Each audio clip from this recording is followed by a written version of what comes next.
नेहरू युवा केंद्र माई भारत खेल मंत्रालय भारत सरकार द्वारा प्रधानमंत्री नरेंद्र मोदी के तर्ज पर 2047 तक भारत को विकसित राष्ट्र बनाना है। इसी मुहिम को आगे बढ़ाते हुए राज्य स्तरीय विकसित भारत युवा संसद 2025 कार्यक्रम को दिल्ली विधानसभा में आयोजित किया गया, जिसमें प्रधानमंत्री नरेंद्र मोदी की बात को दोहराया गया कि 1 लाख युवाओं को जिनकी उम्र 18 से 25 तक होगी और उनका परिवार देश की राजनीति में सक्रिय नहीं होगा, उन्हीं युवाओं को इस मुहिम से जोड़ा जाएगा। कार्यक्रम का शुभारंभ विधानसभा अध्यक्ष विजेंद्र गुप्ता द्वारा किया गया। इस मौके पर कई विधायकगण और विशिष्ट अतिथियों ने कार्यक्रम में शिरकत की। देखिए हमारी खास खबर में। जो युवाओं के साथ जिस ऊर्जा की पहचान बनती है, उस ऊर्जा के साथ कतल बनी आप सबकी, और उसी के साथ सबका अभिनंदन, बहुत बहुत स्वागत सभी का। और मैं निवेदन करूंगा डॉक्टर लाल सिंह जी, जो कि हमारे राज्य निदेशक हैं नेहरू युवा केंद्र संगठन के, भारत सरकार के जो युवा कार्यक्रम और खेल मंत्रालय है, वो अपने आरंभिक उद्बोधन के लिए पधारें। डॉक्टर लाल सिंह जी। दिल्ली विधानसभा के माननीय अध्यक्ष एवं राज्य स्तरीय विकसित भारत युवा संसद के आज के कार्यक्रम के मुख्य अतिथि परमादरणीय श्री विजेंद्र गुप्ता जी, हमारे बीच में मंच पर श्री अनिल कुमार गोयल जी, माननीय विधायक कृष्णा नगर, श्री रविंदर सिंह नेगी जी, माननीय विधायक पटपटगंज, हमारे बीच में jury members Shri Amrit Lagun ji, madam Rachita Rana ji, बहुत ही आदर के योग्य retired IPS officer Shri Sanjay Beniwal ji, renowned singer Shri Anirudh Pandey ji, विशेष अतिथियों में श्री डॉक्टर नरेंद्र जी, डायरेक्टर स्वावलंबन, हमारे विधानसभा के इस कार्यक्रम में सहयोगी और संयुक्त सचिव श्री कंचन आजाद जी, साथ में डिप्टी सेक्रेटरी मुकेश शर्मा जी, अन्य अतिथिगण, हमारे मंत्रालय में राष्ट्रीय सेवा योजना के रीजनल डायरेक्टर श्री सरवन कटारिया जी, उनके सहयोगीगण, मेरे कार्यालय से नेहरू युवा केंद्र संगठन के उपनिदेशक एवं जिला युवा अधिकारीगण, सबसे महत्वपूर्ण हमारे दिल्ली से आए हुए 30 प्रतिभागीगण, वॉलंटियर्स, प्रिंट और इलेक्ट्रॉनिक मीडिया के सभी बंधुगण, गणेश स्तुति में उपस्थित हुए हमारे छात्र एवं वॉलंटियर्स, मैं माननीय अध्यक्ष महोदय का और आप सभी का हार्दिक अभिनंदन और स्वागत करता हूं कि आज एक बहुत ही महत्वपूर्ण कार्यक्रम, जिसकी राष्ट्रीय महत्ता है लेकिन उसकी छाप अंतर्राष्ट्रीय है, और ये सोच है हमारे माननीय प्रधानमंत्री जी की कि हम 2047 में जो सपना लेकर चले हैं कि भारत विकसित होगा, उसमें आज की युवा पीढ़ी का योगदान निश्चित तौर पर बहुत ही महत्वपूर्ण है। उन्होंने अपने एक वक्तव्य में सारे देश को ये भी संदेश दिया कि देश से 1 लाख ऐसे युवाओं को राजनीति में लाया जाए जिनका कोई राजनीतिक पृष्ठभूमि ना हो, और उसी क्रम में 2019 से युवा संसद कार्यक्रम का आगाज हुआ, और इस बार इसमें थोड़ा सा परिवर्तन ये किया गया कि सारे देश के जिलों को 300 केंद्रों में विभाजित किया गया। हमारे यहाँ दिल्ली में 3 केंद्र बनाए गए, उत्तरी दिल्ली, दक्षिण दिल्ली और सेंट्रल दिल्ली, और सारे 11 जिलों को उसमें कवर किया गया। डिजिटल पोर्टल के माध्यम से माय भारत सारे देश के युवाओं से ये अपील करी गई कि वो विकसित भारत के बारे में अपना के विचार रखते हैं, वो 1 मिनट का वीडियो उसमें अपलोड करें, अपना पंजीकरण करें। और फिर जो स्क्रीनिंग कमेटियां बनी थी उन्होंने हर नोडल पे 150 युवाओं का चयन किया, और उन 150 में जब प्रतियोगिता हुई तो 10 युवाओं का चयन नोडल पर हुआ, और आज हमारे 3 नोडलों के 30 प्रतिभागी यहाँ पर विराजित हैं। हमने प्रेस कॉन्फ्रेंस करी थी तो मुझे मीडिया बंधुओं ने पूछा कि युवाओं को क्या लाभ होगा इससे। आज हम विधानसभा के उस परिसर में बैठे हैं जहां पर पहुंचने के लिए बहुत मेहनत करनी पड़ती है। निश्चित तौर पर ये प्रत्यक्ष उनके लिए लाभ है, एक प्रेरणा है। और कौन सा जीवन का क्षण हमारे लिए टर्निंग पॉइंट हो जाता है वो शायद हमें नहीं पता होता है। जिस तरह से अथाह सागर की गहराई में क्या क्या छुपा हुआ है हमें पता नहीं होता, और बहुत सारे लाभ इसके हैं। और सबसे बड़ा ये है कि वो भावना जागृत हो कि हम अपना समझें कि हम अपने राष्ट्र के एक वो पत्थर हैं जो एक इमारत को बनाते हैं। तो उसके लिए कार्यक्रम है, और माननीय अध्यक्ष महोदय जी से मैं 20 तारीख को मिला, और सर आपसे जो प्रेरणा मिली, आपसे जो मार्गदर्शन मिला, उसको सिर माथे करते हुए हमारी सारी आयोजक मंडली ने, जिसमें नेहरू युवा केंद्र संगठन के अधिकारी ही नहीं बल्कि एनएसएस के अधिकारीगण और आपके अधीनस्थ विधानसभा के अधिकारीगणों ने संयुक्त रूप से कार्यक्रम को आगाज देने के लिए अपना सहयोग किया।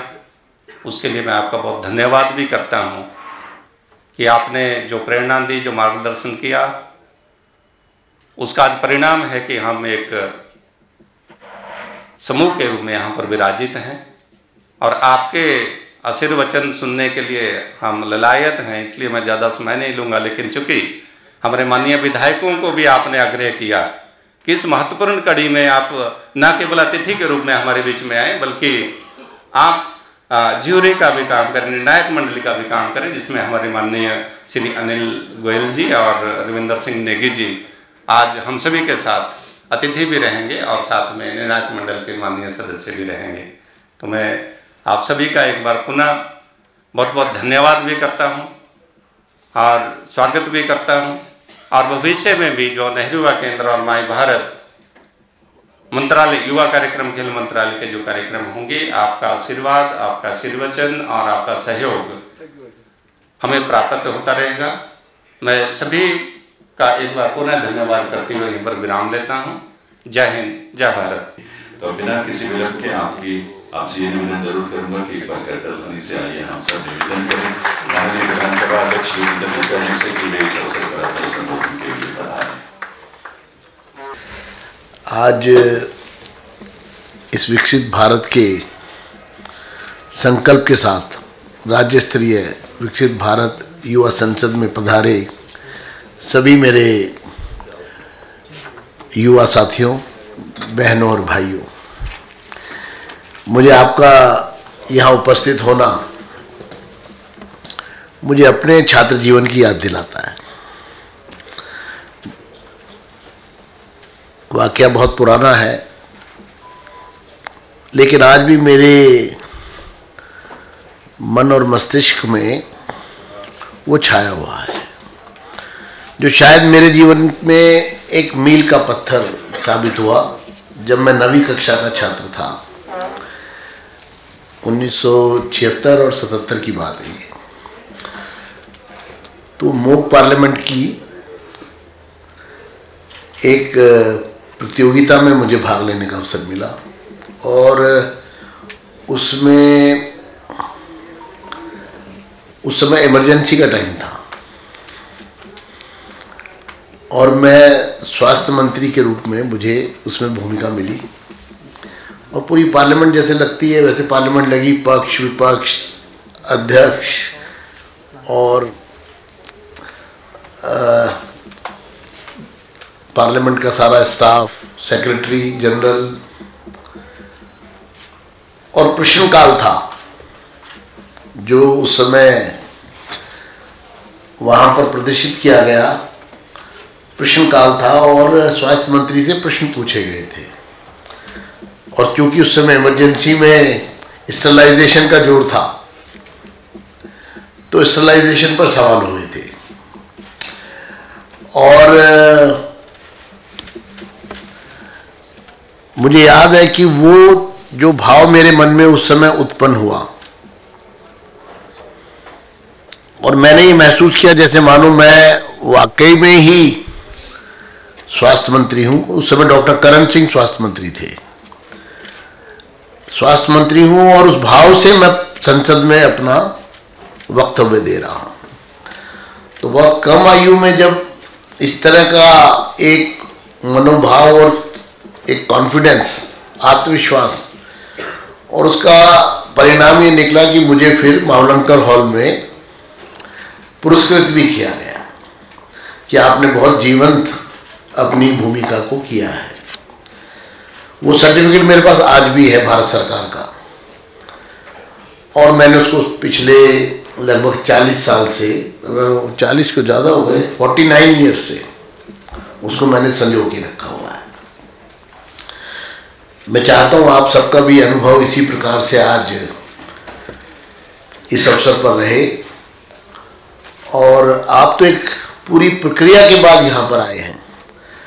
अभी डॉक्टर अनिल गोयल जी मुझे बता रहे थे कि 30 पार्टिसिपेंट्स हैं, जिसमें से 20 गर्ल्स हैं। ये भी अच्छी बात है। अभी तो 1/3 रिजर्वेशन आया पार्लियामेंट में, तो 2/3 जो है यहाँ पर चुनकर आई हैं। तो आप सोच सकते हैं कि प्रधानमंत्री श्री नरेंद्र मोदी जी ने जो सपना देखा है, जिस भारत की परिकल्पना की है, जिस विकसित भारत की सोच के साथ हम लोग आज यहाँ इकट्ठा हुए हैं, वो कितनी संकल्पित है। मुझे अत्यंत हर्ष हो रहा है कि मेरा युवा भारत नेहरू युवा केंद्र संगठन दिल्ली और दिल्ली विधानसभा के संयुक्त तत्वाधान में युवा कार्यक्रम एवं खेल मंत्रालय भारत सरकार द्वारा आयोजित एक अत्यंत महत्वपूर्ण कार्यक्रम विकसित भारत युवा संसद का राज्य स्तर पर आयोजन कर रहा है। ये जो नेहरू युवा केंद्र संगठन के साथ मिलकर के दिल्ली विधानसभा ने ये संयुक्त तत्वाधान में जो आयोजन किया है, उसके लिए मुझे बहुत हर्ष है। यह आयोजन नेतृत्व कौशल, नागरिक सहभागिता और लोकतांत्रिक प्रक्रिया की गहरी समझ को बढ़ावा देता है, और इसका उद्देश्य भारत की राजनीति में 1 लाख युवा नेताओं को लाने में माननीय प्रधानमंत्री श्री नरेंद्र मोदी जी के सपने को साकार करना है। प्रधानमंत्री जी का दृष्टिकोण इस विश्वास पर आधारित है कि भारत के युवा न केवल विकास के लाभार्थी हैं, बल्कि इसके भविष्य के निर्माता भी हैं। इस स्पष्ट आह्वान से प्रेरित होकर इस वर्ष की युवा संसद को फिर से परिकल्पित और विस्तारित किया गया है, जो गतिशील, समाधान उन्मुख और नीति जागरूक युवा नेताओं की एक नई पीढ़ी तैयार करने के लिए विकसित भारत 2047 के दृष्टिकोण के साथ संरेखित है। यह हमारे लिए गर्व की बात है कि हम एक ऐसे समय में जी रहे हैं जहां हमारे पास अपने विचारों को साझा करने, अपनी आवाज़ उठाने और समाज में सकारात्मक बदलाव लाने के असीमित अवसर प्राप्त हैं। युवा शक्ति हमारे राष्ट्र की दिशा और दशा को निर्धारित करने में महत्वपूर्ण भूमिका निभाती है। यह समय है जब हम अपने विचारों, आशाओं और आकांक्षाओं को एकजुट होकर राष्ट्र निर्माण की दिशा में सक्रिय रूप से आगे बढ़ें। आज का युवा हर क्षेत्र में बदलाव ला सकता है, और हमें यह समझना होगा कि हमें वह क्षमता है जो भारत को एक शक्तिशाली, समृद्ध और सम्मानित राष्ट्र बना सकती है। आइए हम सब मिलकर इस उद्देश्य को प्राप्ति करने के लिए कार्य करें और विकसित भारत के निर्माण में अपना योगदान दें। युवा शक्ति जो है वो ऊर्जा से भरी होती है। ऊंची उड़ान, बड़े सपने और सपने देखने चाहिए, आपकी शुरुआत है। और इतिहास गवाह है, जिस और जवानी चलती है उस और जमाना चलता है। तो जिस तरफ आप चल देंगे ये देश उस तरफ चलेगा, ये मेरा दृढ़ विश्वास है। उस ऊर्जा का स्पंदन करें जो आपकी तालियों की ध्वनि से गूंजती है। तो सभी का बहुत बहुत स्वागत अभिनंदन। युवाओं का ये कार्यक्रम है और युवा हम सब के लिए प्रेरणा है। वर्ष 2047 भारत विकसित होने का संकल्प लेकर, सिर्फ सपना नहीं संकल्प लेकर, इस देश के ही नहीं दुनिया भर के सबसे लोकप्रिय नेता माननीय प्रधानमंत्री श्री नरेंद्र मोदी जी के नेतृत्व में आगे बढ़ रहा है। और प्रधानमंत्री महोदय ने विकसित भारत के जो 4 स्तंभ की परिकल्पना की है, इस देश का युवा उसमें से एक है और बहुत महत्वपूर्ण है। और ये देश वैसे भी युवा देश है, यंग इंडिया है ये, क्योंकि सबसे ज्यादा दुनिया में संख्या इस समय अगर युवाओं की है तो वो भारत में है। तो आइए आप सबकी युवा ऊर्जा, प्रतिभा, क्षमता, भविष्य के लिए संभावनाएं और संकल्पनाएं, उनको लेकर आप सबको बहुत सारी शुभकामनाएं। और उसी विश्वास के साथ आज के इस आयोजन की, जो विकसित भारत युवा संसद 2025 का है, दिल्ली का राज्य स्तरीय आयोजन है, उसमें आप सभी का हम स्वागत अभिनंदन करते हैं, आप सभी का वंदन करते हैं। और बहुत ही प्रतिष्ठित विभूतियां हमारे इस सत्र में ज्यूरी मेंबर्स यानी निर्णायक मंडल के सदस्य के रूप में उपस्थित हैं। उनमें डॉक्टर अनिल कुमार गोयल जी, माननीय विधायक कृष्णनगर, उनकी गरिमामयी उपस्थिति भी है। और वे हमारे ज्यूरी मेंबर हैं रविंद्र सिंह नेगी जी, विधायक पटपड़गंज, और रविकांत जी भी हम सबके बीच यहाँ पधार चुके हैं। तो एक बार तो सभी माननीय विधायकगण के लिए आपकी तालियों की आवाज के साथ सबका वंदन अभिनंदन। और डॉक्टर लाल सिंह जी से निवेदन करूंगा, राज्य निदेशक नेहरू युवा केंद्र संगठन की, वे माननीय रविकांत जी को एक बार थोड़ा सा मंच पर आने की आवश्यकता पड़ेगी ताकि सबके सामने आपका यहाँ अभिनंदन वंदन किया जा सके। श्री रविकांत जी स्वयं एक युवा है, सार्वजनिक जीवन में सक्रिय हैं और अपने क्षेत्र, अपने लोग, अपने जनता की सेवा के लिए संकल्पित हैं। तो ऐसे रविकांत जी जो विधायक के रूप में इस विधानसभा के सदस्य हैं, तो उनका स्वागत अभिनंदन डॉक्टर लाल सिंह जी हमारे राज्य निदेशक करेंगे। यहाँ पर उन्हें मेमेंटो स्मृति चिन्ह भेंट करके, और उसमें आपकी तालियों की आवाज जरूर आनी चाहिए, खूब ऊर्जा के साथ आनी चाहिए। शॉल और स्मृति चिन्ह भेंट करके, और साथ ही एक प्लांट, एक पौधा भी है जो माननीय विधायक जी को, रविकांत जी को डॉक्टर लाल सिंह जी भेंट करेंगे। बहुत बहुत अभिनंदन है, स्वागत है और हृदय से आभार इस बात के लिए। संभवतः ये अपने आप में एक अनूठा उदाहरण है कि दिल्ली विधानसभा में आयोजित ये जो विकसित भारत राज्य स्तरीय युवा संसद है, इसमें स्वयं माननीय विधायक ज्यूरी मेंबर के रूप में उपस्थित हैं और वे आप सबके वाणी को, आपके विचारों को सुनेंगे विकसित भारत को लेकर। इसके साथ साथ इसमें जो अन्य प्रतिष्ठित विभूतियां हमारे इस ज्यूरी में शामिल हैं, IAS रिटायर्ड अमृत लघु जी, तालियों की आवाज आनी चाहिए सबके लिए। अमृत लघु जी का भी बहुत बहुत स्वागत अभिनंदन है। संजय बेनीवाल जी IPS रिटायर्ड, उनका भी बहुत बहुत स्वागत। दिल्ली प्रेजेंस के डायरेक्टर जनरल रहे और उसी पद से सेवानिवृत्ति हुई थी संजय बेनीवाल जी की, तो बहुत बहुत स्वागत। डॉक्टर रचिता राणा जी डायरेक्टर IITM जनकपुरी, बहुत बहुत स्वागत।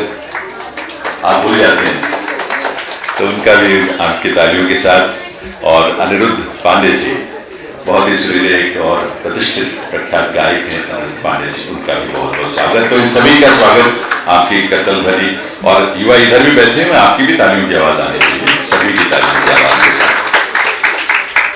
देव सज्जनों, हमारे 450 प्रतिभागियों में से कुल 30 प्रतिभागी युवा राज्य स्तरीय संसद में जो यहाँ शामिल हैं, वो जिन 2 विषयों को लेकर अपने विचार अपनी वाणी के माध्यम से, अपनी वाक्पटुता के माध्यम से आपके सामने रखेंगे और प्रतियोगिता के रूप में रखेंगे, वो 2 विषय हैं भारतीय संविधान के 75 वर्ष, अधिकारों, कर्तव्यों और प्रगति की यात्रा। इसके साथ जो दूसरा विषय है संविधान दिवस के 11 संकल्प, भारत के संवैधानिक मूल्यों को मजबूत करने की प्रतिज्ञा इन 11 संकल्पों के रूप में देश ने ली है और उस पर उनके विचार यहाँ पर प्रस्तुत किए जाएंगे। मैं आप सबको ये जानकारी के लिए जो प्रतिभागी हैं बता दूं, आप सबको पहले भी इसकी सूचना दी गई है और आपके पास ये सूचना है। प्रत्येक प्रतिभागी को, पार्टिसिपेंट को 3 मिनट का, कुल टोटल समय 3 मिनट का मिलेगा, जिसमें से 2.5 मिनट पूरे होने पर बजर घंटी बजेगी और 3 मिनट होने पर आपको अपनी बात को खत्म करना होगा। समय की सीमा में अपनी बात रखेंगे आपके लिए हितकारी होगा, क्योंकि अगर समय की सीमा को आप लांघते हैं तो इसमें आपने देखा होगा कि 10 पॉइंट्स जो है, 10 मार्क्स उसके लिए आपके कटते हैं। तो इसलिए एडहेरेंस टू टाइम जो एक इसमें कॉलम है, एक गाइडलाइन है, उसको जरूर ध्यान रखेंगे। इसके अलावा 20 मार्क्स हैं आपके कंटेंट रिलेवेंस के लिए, जो विषय के साथ संदर्भ और सार्थकता कितनी है। 15 मार्क्स हैं 15 मार्क्स क्लैरिटी और स्ट्रक्चर जो आपकी प्रेजेंटेशन होगी उसके लिए। 25 मार्क्स जो है वर्बल कम्युनिकेशन और आपकी बॉडी लैंग्वेज, किस तरह से आप एक वक्ता के रूप में अपने आप को प्रस्तुत करते हैं। 20 मार्क्स इनोवेशन और क्रिएटिविटी जो आपके कंटेंट में होगा। 10 मार्क्स लैंग्वेज और फ्लुएंसी। लैंग्वेज का मतलब वैसे लैंग्वेज 2 है, जिसमें हिंदी अंग्रेजी में किसी में भी आप अपनी बात रख सकते हैं, लेकिन जिस भाषा में आप रख रहे हैं उस भाषा को लेकर आपकी पकड़ क्या है, उसमें किस ढंग से आप उसकी प्रस्तुति रखते हैं, तो उसके आधार पर आपको 10 मार्क्स जो है लैंग्वेज की और उसकी फ्लुएंसी के आधार पर दिए जाएंगे। तो ये कुल इस रूप में आपकी प्रस्तुति का निर्णय होगा, इन्हीं आधारों पर होगा। और इसलिए एक बार सभी प्रतिभागियों का आप सबके करतल ध्वनि के साथ खूब सारी शुभकामनाएं और आशीष भी। तालियों की आवाज सबकी तरफ से उनके लिए आनी चाहिए, इन सबके लिए। और इस क्रम में मैं सबसे पहले जो आमंत्रित करने जा रहा हूँ, शुरू करें सर, बुलाना मेरा ख्याल है, शुरू करें। सबसे पहले जिसका नाम मैं लेने जा रहा हूँ इंजमाम अहमद हैं, वे आएंगे अपनी बात आपके सामने रखने के लिए। आप विषय बताएंगे और अपनी बात रखना शुरू करेंगे। My topic is 75 years of the Constitution. Honorable Chairperson, respected jury, and my fellow participants. On 26 January 1950, a nation battered by colonialism and inequality rose with a new mantra, "We the people." Rose with a new mantra, "We the people." It's not just a legal text, but a revolution. A revolution that turns subjects into citizens, silence into justice, and despair into hope. भय से गिर गए थे, ठीक उसी प्रकार सन 1947 में हमारा देश भी एक धर्मयुद्ध लड़ रहा था। सत्ता तो हमारे हाथ में आ गई थी, किंतु देश की दिशा तय करने वाला कोई मार्गदर्शक नहीं था।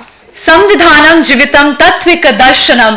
The Constitution is a living philosophy, and we, the people of India, must live by it. Good morning, one and all. I, P.S. Rani, am honored to express my views about the 75 years of the Constitution, a journey of rights, duties, and progress. एक संपूर्ण प्रभुत्व संपन्न समाजवादी पंथ निरपेक्ष लोकतांत्रिक गणराज्य की नींव ये संविधान है। अधिकारों और कर्तव्यों का समावेश ये एक सक्षम लोकतंत्र की पहचान है। A very good afternoon, one and all. Today I will be speaking on the topic 75 years of the Indian Constitution, a journey of rights, duties, and progress. From marginalization to an Adivasi woman president of India, from colonial criminal laws to the Bharatiya Nyaya Samhita, over 75 years and 106 amendments, the longest written constitution has served as the bedrock of the largest democracy. Sir, हमारा संविधान केवल एक दस्तावेज नहीं बल्कि एक यात्रा है, हमें प्रजा से नागरिक बनाने की यात्रा। सर, 1930 से 60 के बीच जिन 30 से 40 देशों ने स्वाधीनता हासिल की, उनमें से भारत ही एकमात्र देश है जिसने अपने आप को एक स्थापित लोकतंत्र के रूप में स्थापित किया।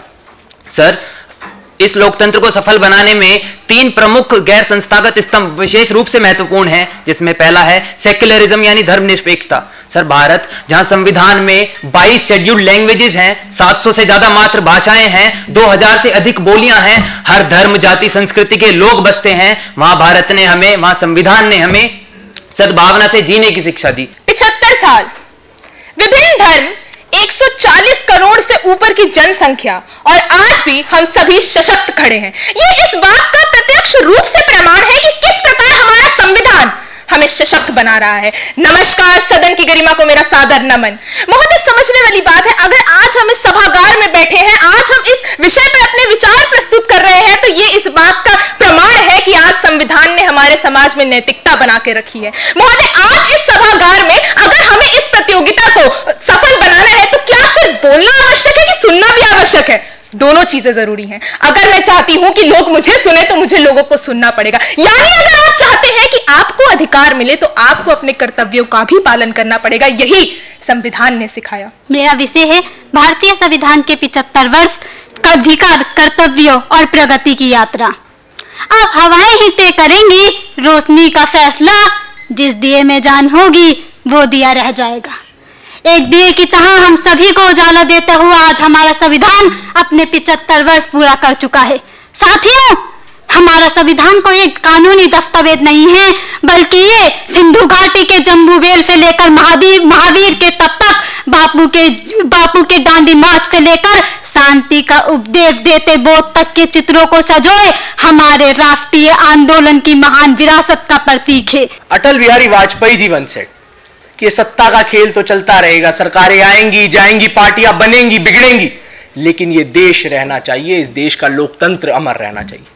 Greetings everyone, my name is Sarthak Arora and today I am here to talk about the very foundational stone of Indian democracy. 75 years of Indian Constitution, a journey of rights, duties and progress. Let us start by a story of a child who used to go to the school before independence. That child who wasn't allowed to sit with his classmate. He had to sit in the corner of the classroom on a gunny bag, the bag which he had to take back home every day. The reason was that he was from a Dalit family. That child, whenever he was thirsty, the peon would come and pour water into his mouth, making sure that the unholy body of the child doesn't touch the vessel. This all happened in India, and that child took a pledge that he will end untouchability. And that child, ladies and gentlemen, is the father of our Indian Constitution, Baba Saheb Ambedkar. He made sure that untouchability and discrimination will end. And today when I see a Dalit woman sitting as the President of India, as the first citizen of India, I feel like yes, we have evolved as a society. We have evolved as a nation. मुझे उस राम राज्य की याद आ जाती है जहां पर भगवान श्री राम एक भील महिला माता शबरी के झूठे बेर खाते हैं। मुझे उस राम राज्य की याद आ जाती है जहां पे अनइक्वालिटी जैसा कोई कॉन्सेप्ट ही नहीं था, जिस पर लिखा जाने वाला था भारत का भविष्य, कि कभी एक बुलंद आवाज गूंजती है, हम भारत के लोग। ये महज कुछ शब्द नहीं थे, यह संकल्प था उस भारत का जो गुलामी से गणराज्य तक, अन्याय से अधिकार तक, प्रगति से कर्तव्य तक पहुंचा। नमस्कार आप सभी को, मैं चारू बंसल आज इस प्रतियोगिता के विषय भारतीय संविधान के 75 वर्ष अधिकार, कर्तव्य और प्रगति की यात्रा पर अपने विचार साझा करना चाहूंगी। अपना नाम बताओ। रूबिया नूर। अच्छा, आपने जो टॉपिक लिया था, टॉपिक क्या था आपका? भारतीय संविधान के 75 वर्ष।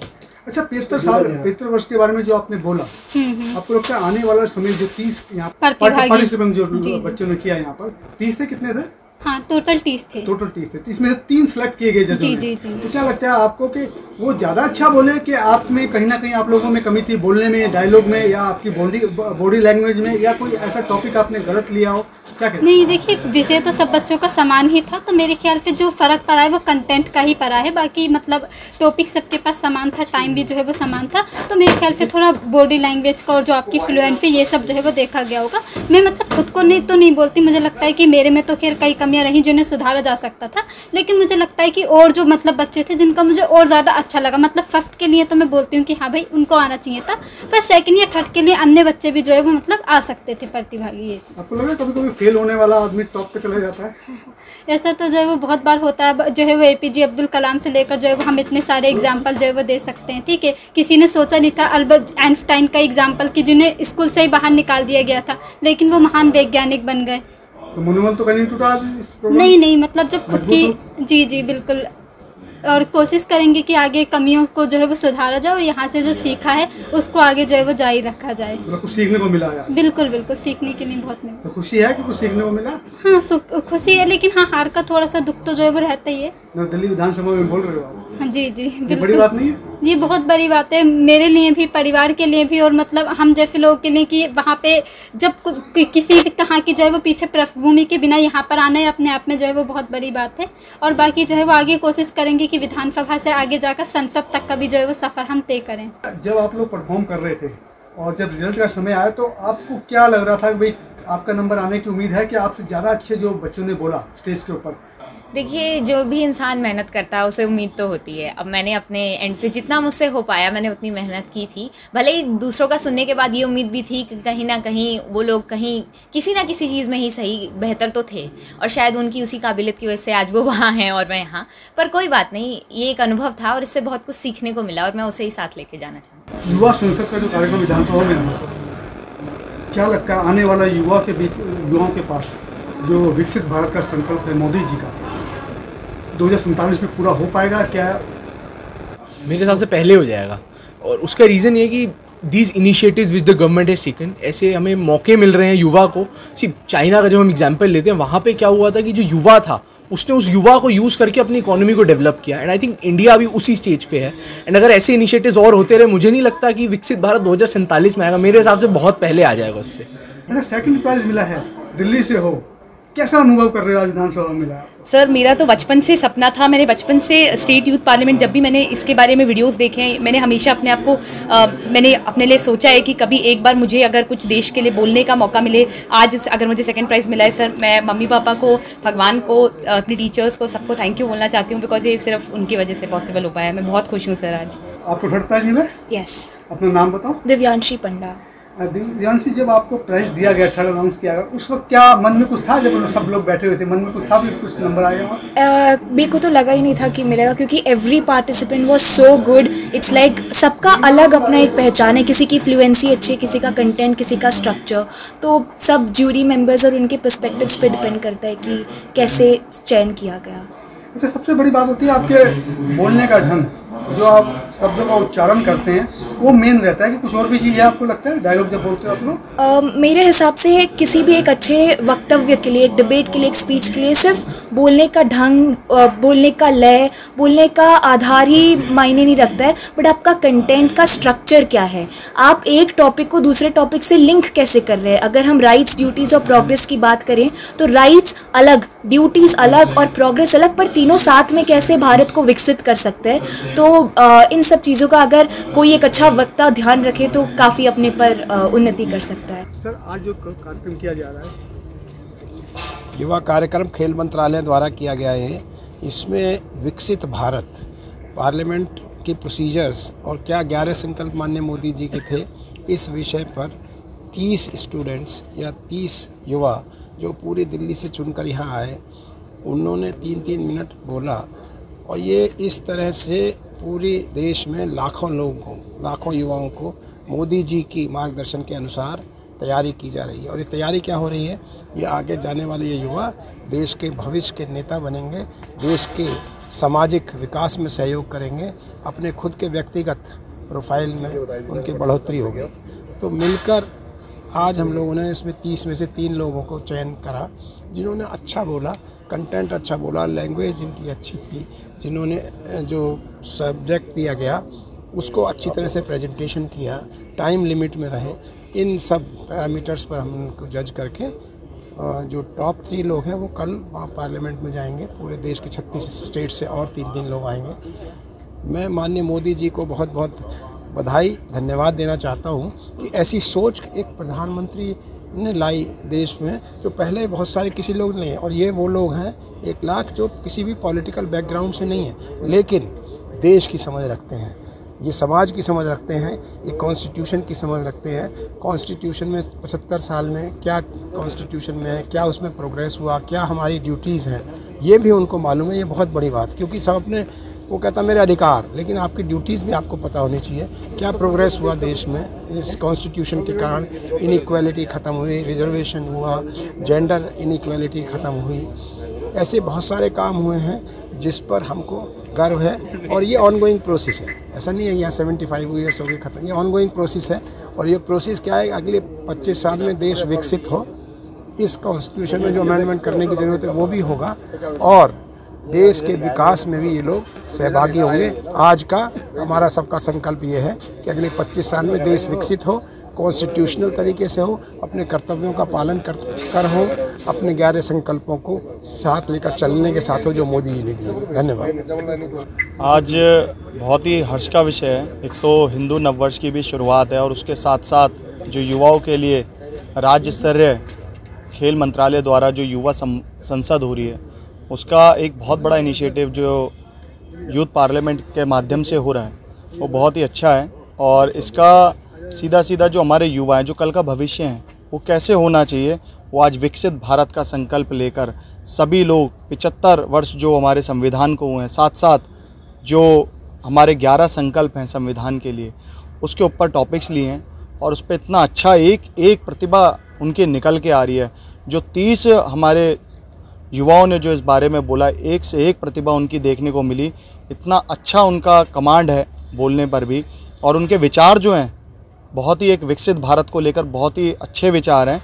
तो मैं उनको शुभकामनाएं प्रेषित करता हूं और हमारा भविष्य एक अच्छे हाथों में है और आने वाला भविष्य एक अच्छा स्वर्णिम काल के लिए जाएगा, ऐसी कामनाएं करता हूं। बहुत बहुत धन्यवाद। यूथ संसद का जो सपना मोदी जी लेके चल रहे हैं और जो विकसित भारत और का सपना मोदी जी ने लिया है, उसको पूरा करने में आज पूरे देश में जगह जगह से युवा आए और युवा आ रहे हैं और उसी में से युवा सेलेक्ट होकर यूथ संसद में जाएंगे और वो जो पुरानी संसद थी उसमें यूथ संसद लगेगी और उसमें अपने अपने विषय में बोला जाएगा। 1 नेशन 1 इलेक्शन और विकसित भारत का सपना। मुझे लग रहा है कि आज जो ये कार्यक्रम यहाँ रखा गया, ये अपने आप में एक काबिल तारीफ कार्यक्रम था, जिससे युवाओं में, बच्चों में एक प्रतिभा तो निखरी और साथ में एक युवा राजनीति में युवा जाने चाहिए, उसका भी संकल्प आज पूरा हो रहा है। इस बार युवा कार्यक्रम खेल मंत्रालय भारत सरकार द्वारा एक नए संकल्प के साथ संसद का आयोजन करने का निर्णय लिया और उसमें सारे देश में 300 केंद्रों को चयनित किया गया और इन 300 केंद्रों से प्रत्येक केंद्र से 10-10 युवाओं का चयन किया गया था और उसमें राज्य स्तर पर उसी क्रम में बच्चों को बुलाया गया था, युवाओं को। तो दिल्ली राज्य की जहाँ तक बात है, हमारे यहाँ पर 3 केंद्र थे और वहाँ से 30 युवा हमारे यहाँ पर आए थे। माननीय अध्यक्ष और उनके सारे सहयोगियों के मार्गदर्शन में और उनके सहयोग से हमने कार्यक्रम किया। 30 बच्चों को यहाँ पर अपना वक्तव्य संविधान के 75 वर्ष हमारे अधिकार, कर्तव्य और प्रगति के पथ पर हम किस तरह बढ़ रहे हैं इसके ऊपर तथा संविधान दिवस के 11 संकल्प इसके ऊपर जो है उन्होंने अपने विचार रखे। और इस ज्यूरी में हमने 7 लोग जो थे वो शामिल किए, जिसमें 3 माननीय विधायक दिल्ली विधानसभा क्षेत्र रहे हैं और एक IPS ऑफिसर, एक IFS ऑफिसर और एक डायरेक्टर, और इस तरह से एक बहुत ही रिनोन्ड सिंगर और एजुकेशनिस्ट उनको भी हमने शामिल किया था। सभी बच्चों ने अपने विचार रखे और मैं उनको बधाई भी देता हूँ, शुभकामनाएं देता हूँ। और यहाँ से जो 3 युवा सिलेक्ट हो गए, वो कल से जो हमारी राष्ट्र स्तर की प्रतियोगिता हो रही है, युवा संसद हो रही है, जो हमारे सेंट्रल हॉल ऑफ पार्लियामेंट होगी, उसमें हमारे यहाँ से 3 बच्चे पार्टिसिपेट करेंगे और वहाँ पे सभी राज्यों और केंद्र शासित प्रदेशों के युवा जो हैं वो शामिल होंगे। माननीय प्रधानमंत्री जी उनके साथ शिरकत करेंगे और एक संकल्प को बढ़ाने के लिए कि 2047 में भारत विकसित हो पूर्णता, उसके लिए जो माननीय प्रधानमंत्री जी का जो प्लेज है, जो निर्णय है, जो सोच है, उसको आगे बढ़ाने के लिए युवा आगे कैसे आएँ, उसी के क्रम में सारा आयोजन है और मैं समझता हूँ कि इसके बहुत ही सार्थक जो है परिणाम निकलेंगे। तो आपको लगता है कि जो आने वाला समय है युवाओं के हाथ में सुरक्षित देश ज़्यादा तेज़ी से तरक्की करेगा? निश्चित तौर पर, क्योंकि अब जो है समय बदला है और हम टेक्नोलॉजी के क्षेत्र में, हर क्षेत्र में भारत आगे बढ़ रहा है और हमारे जो युवा हैं, चूँकि वही कर्णधार हैं, वही भविष्य है और उनमें असीमित ऊर्जा है और उसको अगर हम सही से, हमारी सरकार, हमारे समाज उनको सही से संस्कारित करता है, उनको अच्छी दिशा और दिशा देता है, तो निश्चित तौर पर हमारा जो भविष्य है स्वर्णिम होगा।